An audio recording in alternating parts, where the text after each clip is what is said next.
Oweekitiibwa nga kitalo nnyo bambi, kitalo ddala eky'abakadaama bannaffe.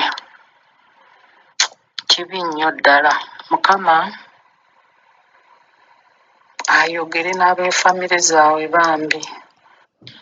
Kyova olaba mu nsonga eyo oba mu mbeera eyo,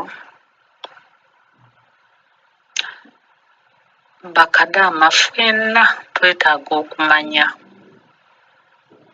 nti abantu be tulimu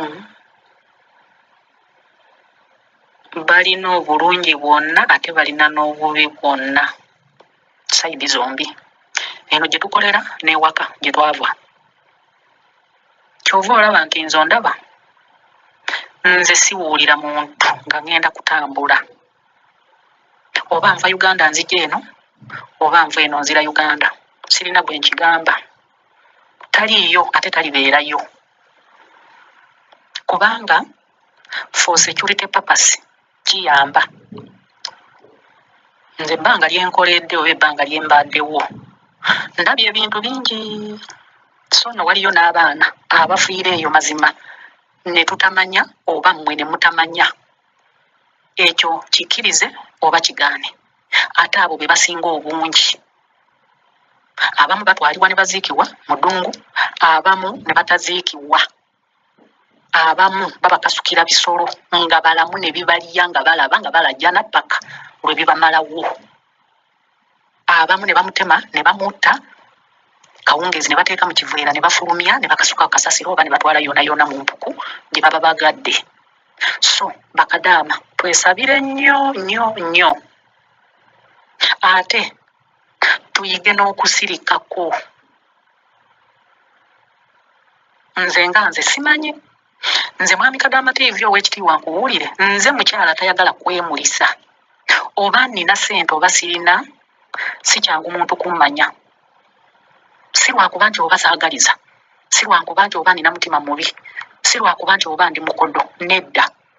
Naye okusinziira ku byendabye, nagenda neeyigiriza nzekka. Kubanga ekisookera ddala tetukyalina bakansala.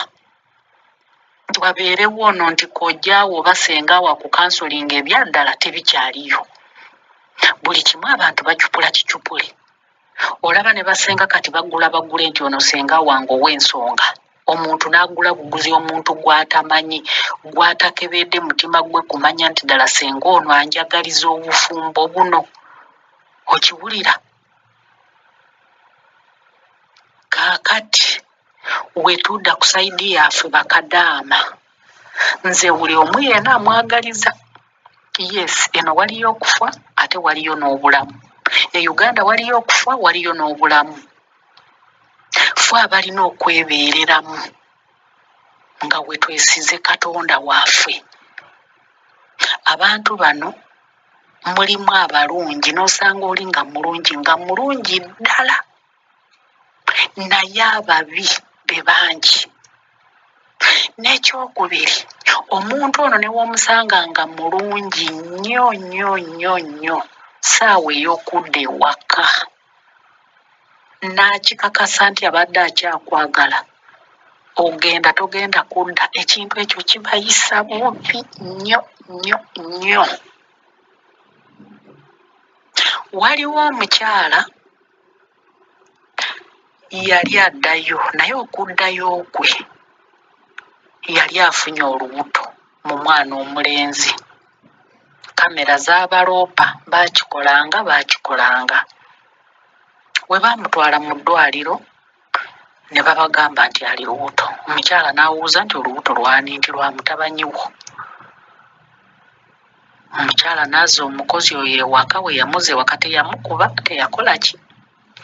N'ayita mutabanyi we n'amuwuuza. Ono omukozi mu ddwaliro bagambye ali lubuto, we muwuziza olubuto agambye lulo. Obimanyiiko? Nti mbadde simanyi nti ali lubuto, naye tubadde nga twegadanga. Okitegeera? Omukyala ono kye yakola, yagula tiketi mangu nnyo, n'amugamba weeteeketeeke, enkya ogenda wammwe. Omukyala ne yeeteekateeka. amaka manene baali bakolamu babiri n'omufiripino naye ng'omufiripino yali aluddemu ng'amazeemu emyaka 6. Kaakati kyova omukyalo ono awa omuwala oli eya tiketi ye, kyova oluvannyuma amuyita amuwa empeke, amugamba empeke zino wonootuuka ku nnyonyi ng'ennyonyi egenda kusituka ng'otudde muli zimire, zijja kuyambako obutaluma mutwe, obutasesema, obutakola ki, otuuke ng'oli bulungi engeri gy'oli olubuto. Ng'omukyala afukamira nga yeeyanza mu ssanyu eringi ng'alowooza oli amuwa mpeke za bulamu. Munnange olwava awo omufiripino ono yali wa kisa, Katonda ng'anaakuwonya, akozesa n'omuntu abadde takwagala nga bulijjo n'akubbirako ekyama. Omufiripino ono ye yamuwonya. Amuwonya atya? Yamugamba nkuwulireko gundi w'oba okyayagala obulamu tomira mpeke ezo, tozimira, zitereke genda nazo ewammwe, w'otuukanga ewammwe ozitwale mu ddwaliro eddene bajja kuwulira, naye w'onoomira empeke ezo ogenda kufiira mu nnyonyi, togenda kutuuka wammwe ng'oli mulamu. N'agamba nze tomanyi wansanga wano, nange sikumanyi, naye nze nkuwulidde n'eggyeko omusango gw'omanyi kiri wakati wo kati n'obulamu bwo, oba ozimira gw'omanyi, naye kyenkugamba kiri ekyo, zitereke bulungi nnyo, tozimira, otuuke ewammwe ozitwale mu ddwaliro olabe kye bakugamba. Naye baali bamuwadde empeke za asidi. Bano abantu bazibu nnyo, ate omuntu omuzibu ayinza okukolako obuzibu ng'aseka, naawe kennyini n'otakkiriza nti yakikoze. Kaakati nno awo baganda baafe abo abafa tetumanyi obuzibu bava nabwo eno nga bamaze obaliisa ebintuntu, sinakindi gye baasukumanga ssente e Uganda, abooluganda be basazeewo ne bakola ekintu weekityo, nakyo kisobokera ddala.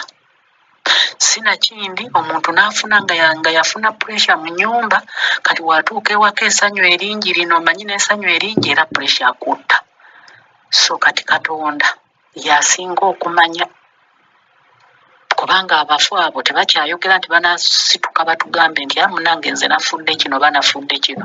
Naye kyenyinza okusaba kiri kimu, nti Katonda agumye famire zaabwe, yeeyongere ozibeererawo era azisibe ekimyu, kyenyinza ogamba.